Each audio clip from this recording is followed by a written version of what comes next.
Hello guys, I am Ricky and you're most welcome to our YouTube channel Nirmala निर्वाण classes.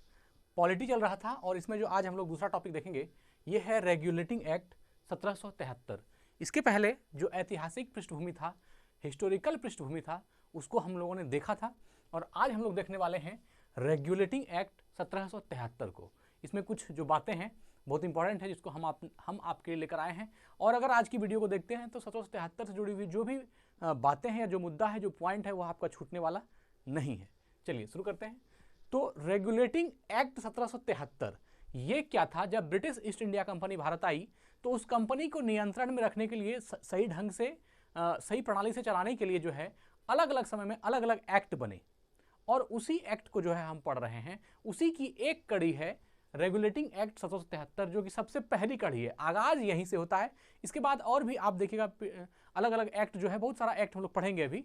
तो वह जो है एक्ट कुछ नहीं, कंपनी को सही दिशा निर्देश देने के लिए या फिर उसमें अगर कोई गड़बड़ी है तो उसको सही करने के लिए वह एक्ट बना था, जिसके माध्यम से उसमें कुछ रूल्स होते थे, कुछ नियम होता था, उसको पालन करना होता था ताकि कंपनी जो है बेहतरीन ढंग से अपने काम कर सके। तो चलिए देखते हैं।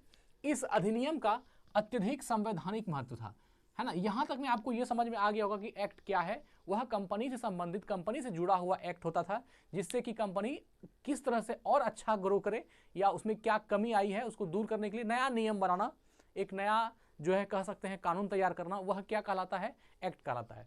तो इस अधिनियम का अत्यधिक संवैधानिक महत्व था। रेगुलेटिंग एक्ट 1773 का क्या था?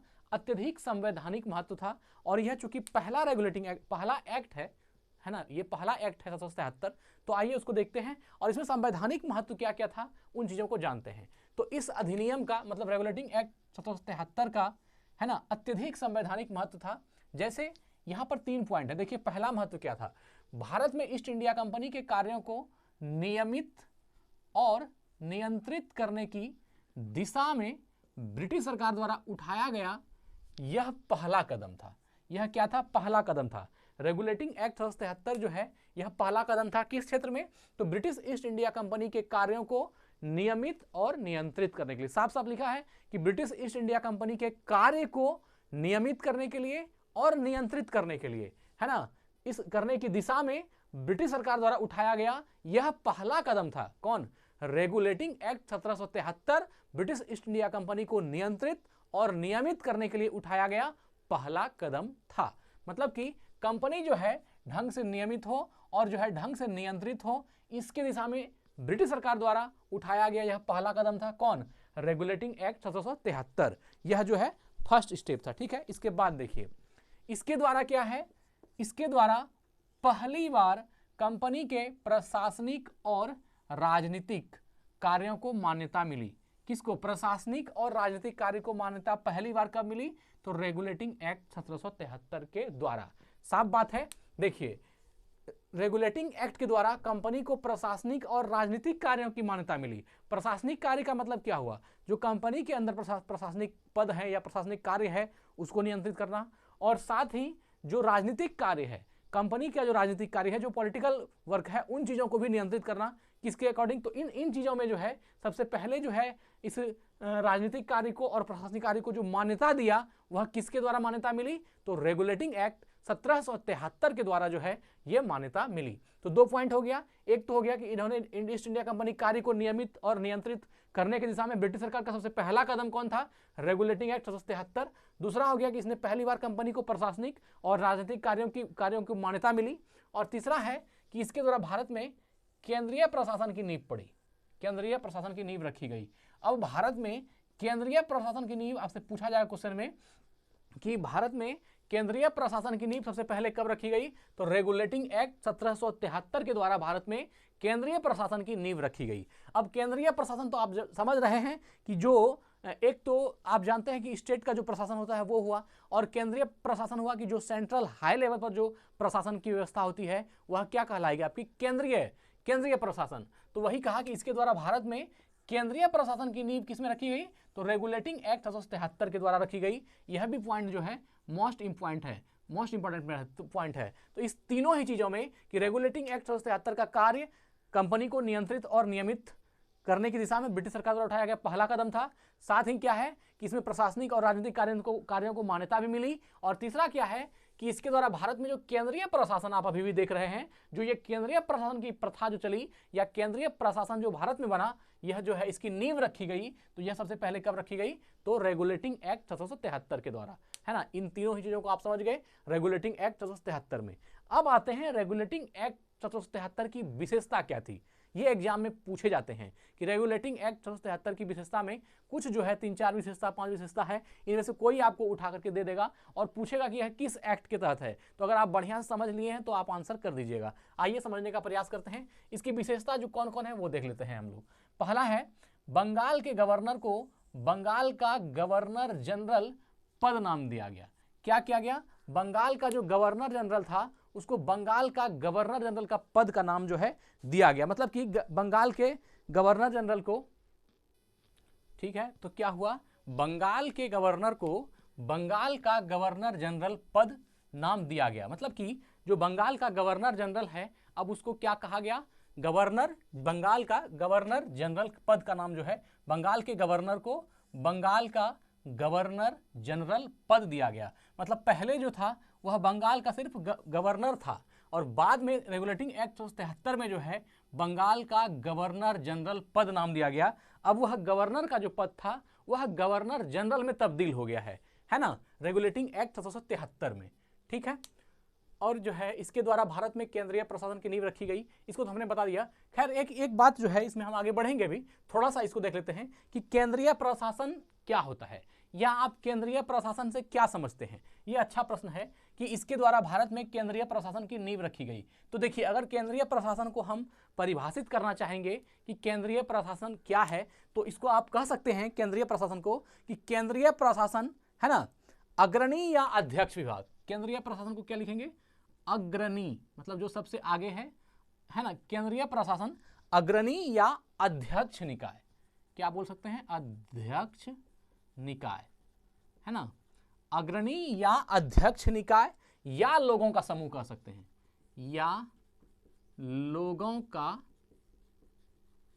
समूह। हम किसके बारे में बता रहे हैं? हम आपको केंद्रीय प्रशासन के बारे में बता रहे हैं कि केंद्रीय प्रशासन क्या है।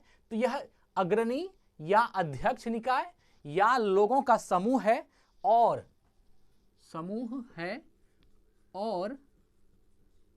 सर्वोच्च प्रशासनिक, है ना, और सर्वोच्च प्रशासनिक विभाग है, और सर्वोच्च प्रशासनिक विभाग है। सर्वोच्च प्रशासनिक विभाग है जो किसी संगठन के सभी निचले भागों की देखरेख करता है। जो किसी संगठन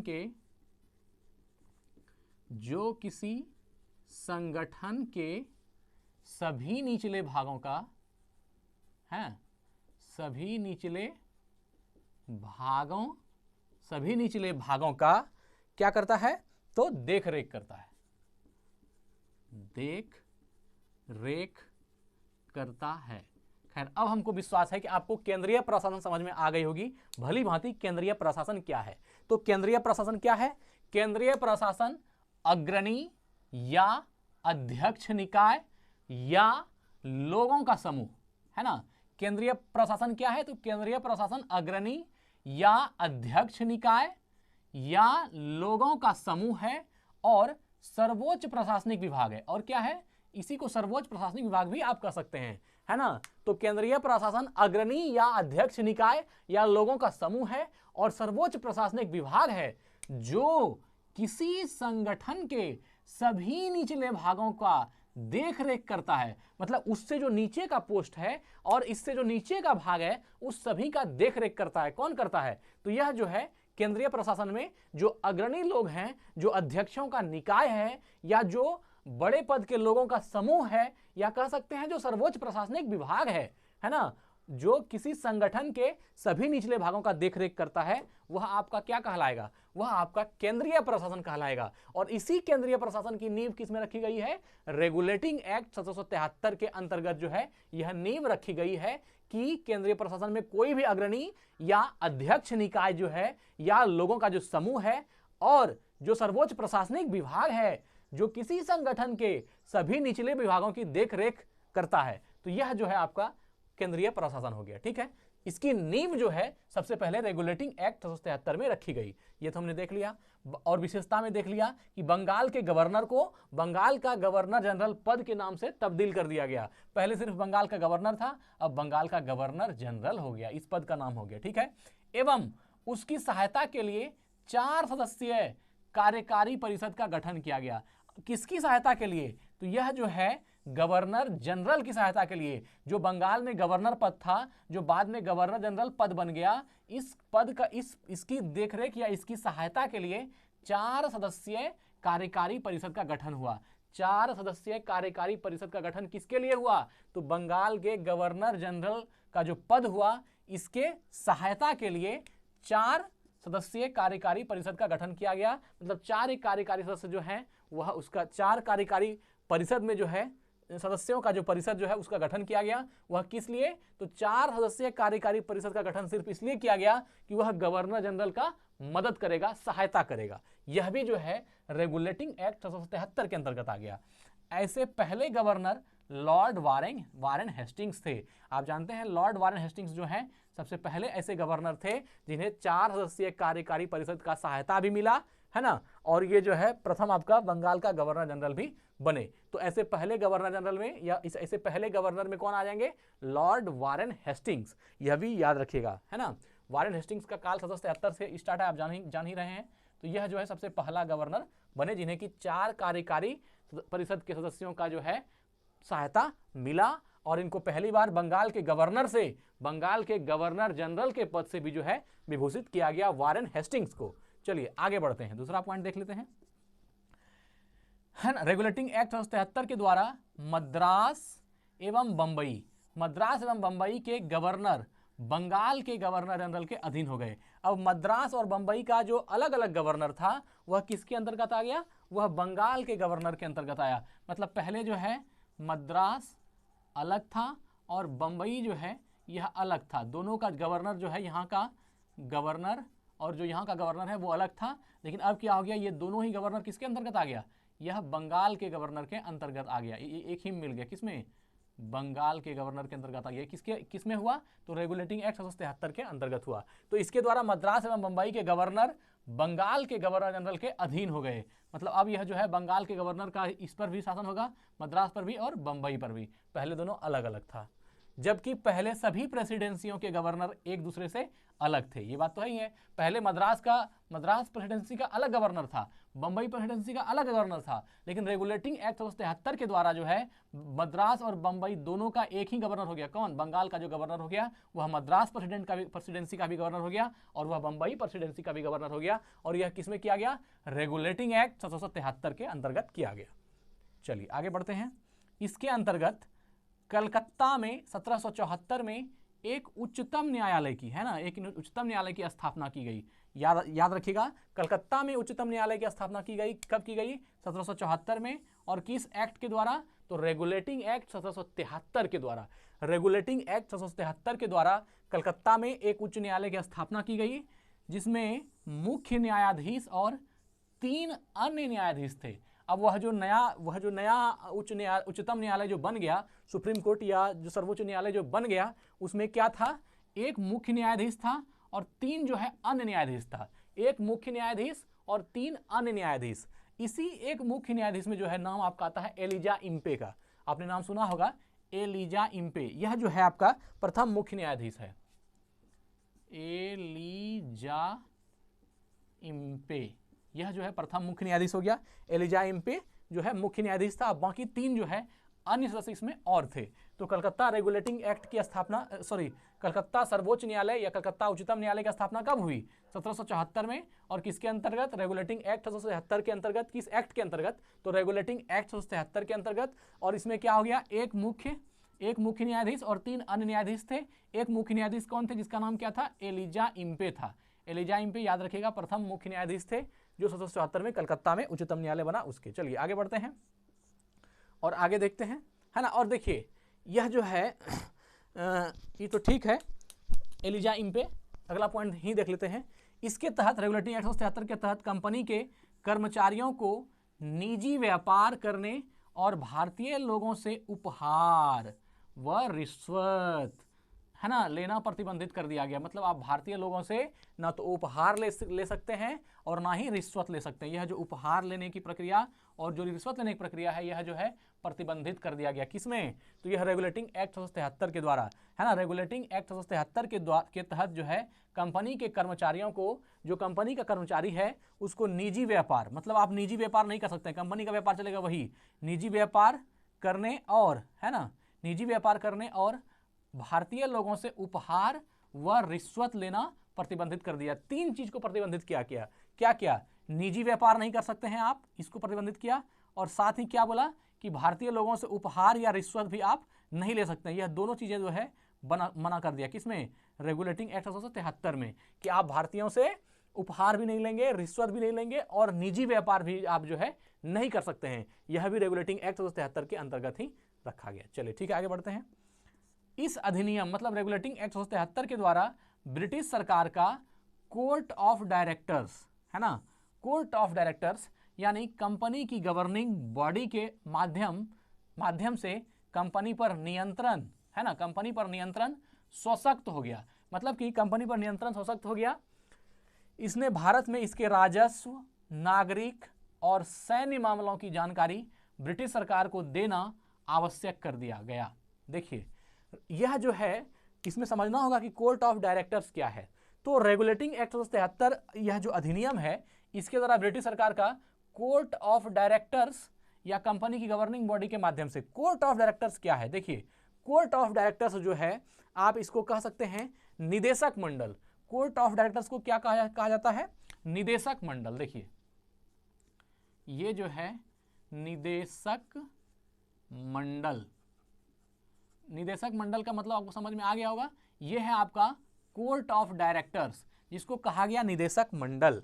और यह जो है निदेशक मंडल क्या होता था, अगर हम आपको बता दें निदेशक मंडल क्या था तो आपको यह समझ में आ जाएगा कोर्ट ऑफ डायरेक्टर्स क्या था। निदेशक मंडल जो है ऐसे लोगों का समूह था जो किसी कंपनी के शेयर धारकों को, है ना, यह ऐसे लोगों का समूह था जो किसी कंपनी के शेयर धारकों के हितों का प्रतिनिधित्व करता था, है ना, कंपनी के शेयर धारकों का, कंपनी के शेयर धारकों, है ना, कंपनी के शेयर धारकों के हितों का प्रतिनिधित्व, शेयर धारकों के हितों का प्रतिनिधित्व करता था, प्रतिनिधित्व, है ना, शेयर धारकों के का प्रतिनिधित्व करता था। ये कौन करता था? तो जो आपका निदेशक मंडल है ये करता था। या आप इसी को कह सकते हैं कोर्ट ऑफ डायरेक्टर्स या कंपनी की गवर्निंग बॉडी। ये तीनों ही शब्द एक ही है। या तो आप कोर्ट ऑफ डायरेक्टर्स बोल दीजिए, या फिर आप कंपनी की गवर्निंग बॉडी बोलिए, या फिर निदेशक मंडल बोलिए, तीनों ही चीजें एक ही था। और इसके द्वारा निदेशक मंडल का क्या कार्य था? तो कंपनी के शेयर धारकों के हितों का प्रतिनिधित्व करना। अब जो कंपनी के शेयर धारकों के हित में जो होगा, उसी के हित में जो है शेयर धारकों के हित का वह प्रतिनिधित्व करता था। कौन करता था? तो निदेशक मंडल या कोर्ट ऑफ डायरेक्टर्स जो है शेयर धारकों के हितों का, जो शेयर धारक हैं, उस कंपनी के जो शेयर धारक हैं उसके हितों का प्रतिनिधित्व कौन करता था? तो कोर्ट ऑफ डायरेक्टर्स करता था। तो अब बताइए, अब शेयर धारकों के हितों का प्रतिनिधित्व करने का मतलब है अगर शेयर धारकों को कोई कठिनाई होगी तो उसका प्रतिनिधित्व या उसके बारे में कोई भी बात अगर उठता है तो उसके लिए किसको ही रहना होगा? कोर्ट ऑफ डायरेक्टर्स को जो है तटस्थ रहना होगा, है ना। शेयर धारकों के हितों की कोई समस्या नहीं हो, तो इसके लिए जो है 1773 एक्ट के द्वारा जो है, इस अधिनियम के द्वारा ब्रिटिश सरकार का कोर्ट ऑफ डायरेक्टर्स,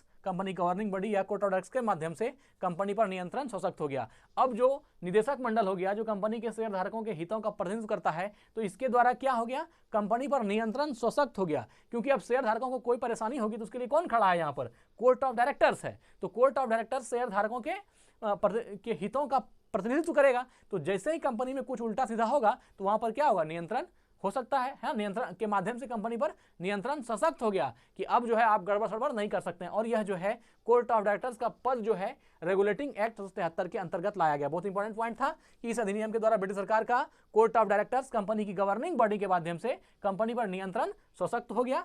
इसने, किसने? तो कोर्ट ऑफ डायरेक्टर्स ने, या कह सकते हैं निदेशक मंडल ने, या फिर कंपनी की गवर्निंग बॉडी ने। इसने भारत में इसके राजस्व को, इसकी नागरिक और सैन्य मामलों की जानकारी। अब जो यहाँ पर राजस्व, जो कंपनी का राजस्व हो रहा है, जो यहाँ का नागरिक है और जो यहाँ का सैन्य मामला है, इसकी जानकारी ब्रिटिश सरकार को देना आवश्यक कर दिया। अब ये जो है, ये जो कोर्ट ऑफ डायरेक्टर्स है, ये यहाँ की जानकारी जो है किसको देने लगा, ब्रिटिश सरकार को। जो क्राउन है, जो ताज है, उसको जो है, ब्रिटिश ताज को जो है यहाँ के बारे में जो है जानकारी देना आवश्यक कर दिया गया। किसमें, तो रेगुलेटिंग एक्ट 1773 में। अब देखिए इसका जो मुख्यालय है ना, कोर्ट ऑफ डायरेक्टर्स का जो मुख्यालय है ये लंदन में है नहीं, मतलब था, मुख्यालय जो है ये कहाँ था, लंदन था, है ना, लंदन था। और लंदन में जो जगह है लीडेन हॉल स्ट्रीट, यहीं पर था, Leiden hall street, Leiden hall street में जो है मित्र, यहां पर आपका है ना कोर्ट ऑफ डायरेक्टर्स का जो मुख्यालय हुआ करता था। तो ये याद रखिएगा, कोर्ट ऑफ डायरेक्टर्स का मुख्यालय लंदन में था, लीडेन हॉल स्ट्रीट में। खाली ये इतना नहीं पूछेगा आपसे, लेकिन हाँ कोर्ट ऑफ डायरेक्टर्स क्या है ये बात तो आपको समझनी ही चाहिए। चलिए, तो फिर इसके माध्यम से कंपनी का नियंत्रण जो है सशक्त हो गया और इसने भारत में इसके राजस्व, नागरिक और सैन्य मामले की जानकारी जो है ब्रिटिश सरकार को देना क्या कर दिया, आवश्यक कर दिया। तो इस तरह से मित्र जो है आप समझ गए रेगुलेटिंग एक्ट 1773, बस इतना ही पॉइंट है, आप इसको ही ढंग से समझ गए, एक दो बार वीडियो को देख लीजिएगा, सब याद हो जाएगा, है ना। रेगुलेटिंग एक्ट 1773 के द्वारा क्या, इस अधिनियम का अत्यधिक संवैधानिक महत्व था। जैसे भारत में ईस्ट इंडिया कंपनी के कार्यों को नियमित और नियंत्रित करने की दिशा में ब्रिटिश सरकार द्वारा उठाया गया यह पहला कदम था। इसके द्वारा पहली बार कंपनी के प्रशासनिक और राजनीतिक कार्यों को मान्यता मिली, ये भी ठीक है। और इसके द्वारा भारत में केंद्रीय प्रशासन की नींव रखी। केंद्रीय प्रशासन क्या है, तो अग्रणी या अध्यक्ष निकाय या लोगों का ऐसा समूह और सर्वोच्च प्रशासनिक विभाग है जो किसी संगठन के सभी निचले भागों की देखरेख करता है, वो आपका केंद्रीय प्रशासन है। तो कहे आपसे प्रश्न ये पूछा जाएगा, केंद्रीय प्रशासन की नींव निम्नलिखित में से किस अधिनियम द्वारा रखा गया, तो वह जो है आपका रेगुलेटिंग एक्ट किस एक्ट के द्वारा रखा गया, तो रेगुलेटिंग एक्ट 1773 के द्वारा जो है आप कहेंगे कि केंद्रीय प्रशासन की नींव रखी गई। बस इसी तरह का प्रश्न आएगा।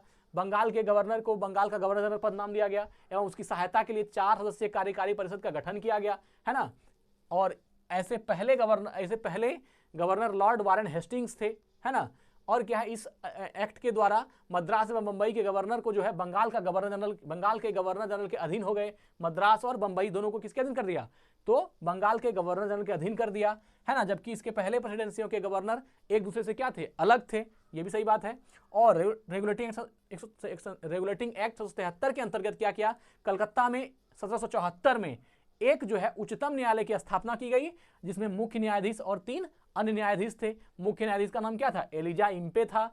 और इस एक्ट के द्वारा क्या हुआ, कंपनी के कर्मचारियों के निजी व्यापार करने एक, और भारतीय लोगों के उपहार 2 और रिश्वत लेना प्रतिबंध कर, ये तीनों काम, निजी व्यापार नहीं कर सकते हैं, उपहार नहीं ले सकते हैं भारतीय लोगों से, और भारतीय लोगों से रिश्वत नहीं ले सकते हैं। यह 3 चीजों पर प्रतिबंध किया गया रेगुलेटिंग एक्ट 1773 के द्वारा।